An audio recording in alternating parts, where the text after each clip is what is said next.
মজার জায়গা রে।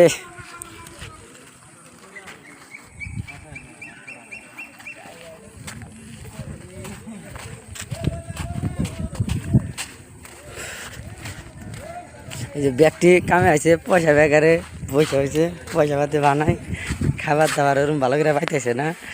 এই যে একজনের গান হুয়ে গেছে গা, খাবার পাইতেছে না। আজকে 2 দিন ধরে আসছে, ঠিক আছে তারা কোনে নিয়ে আইছে বাদামি সিং জায়গায় নিয়ে আসে ওই তো চিনি না, কোনো কিছু চিনি না। চিঙ্গু মস্তান, বাংলাদেশের চিঙ্গু। লক্ষিণপুর নিয়ে যাবো, ওখান থেকে আবার ফেরাই দিয়ে লক্ষিণপুর ওইটা দেশের নাম কোনা। কালকে আইসি এখনো দেশের নাম করলো না, খালি ফাঁকি দিতে। এখন আমরা বাড়ি বিলেও যা হারি, কিন্তু গ্যারান্টি নাই। ওটাই আমরা 10 জনের পয়সা আলোচনা করতেছি।